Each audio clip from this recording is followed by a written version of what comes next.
One of the major themes that Tolkien speaks about that's applicable in both post World War II history and post September 11th history is this idea of evil. And there's two main kinds of evil that he covers. There's external evil, which is easily recognizable, and then there's the internal evil, which is a little more disturbing. And during both periods of history, both cultures had to get used to these ideas. They both kind of got woken up out of a very peaceful time. And even though war was on the mind from previous years, it seemed to be almost a golden age, and then war suddenly erupted.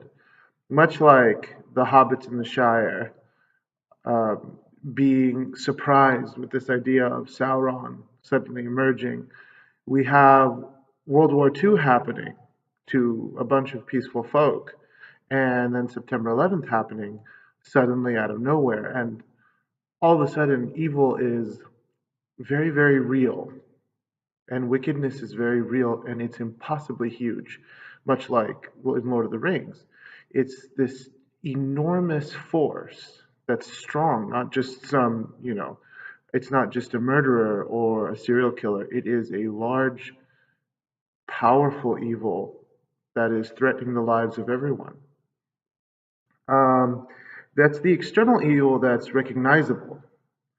Um, and then there is the internal evil that people had to deal with from those times. And one of the most original ideas Tolkien has is these bad guys in his books called the Nazgul or the Ringwraiths. They are people who are completely sold out to wickedness. There's nothing left inside of them. Um, if you look at the word wraith and all the similarities it has to other words in the English language, it's really interesting, and I will have that on the website for you to look for. But it essentially means someone who's empty, someone who's sold out, and they're the most wicked creatures inside the Lord of the Rings, even more dangerous and more scary than orcs. These are people who are bent and um, coming towards a wickedness with an abandon and a will that's not their own. They're totally sold out. And looking at World War II, you see that the ones who committed the most atrocious crimes are not necessarily the soldiers on the front lines, but the corrupt bureaucrats.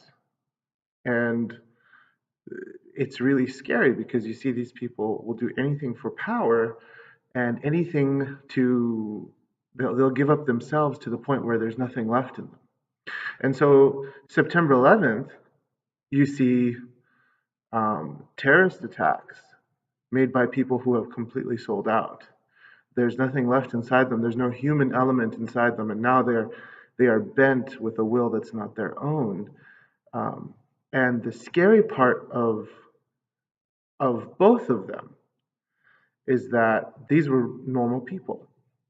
Once upon a time, these were men, and the Nazgul, while it seems like a fantasy element, strikes a little closer to home than what's comfortable for most people because if you look at them, they were once men.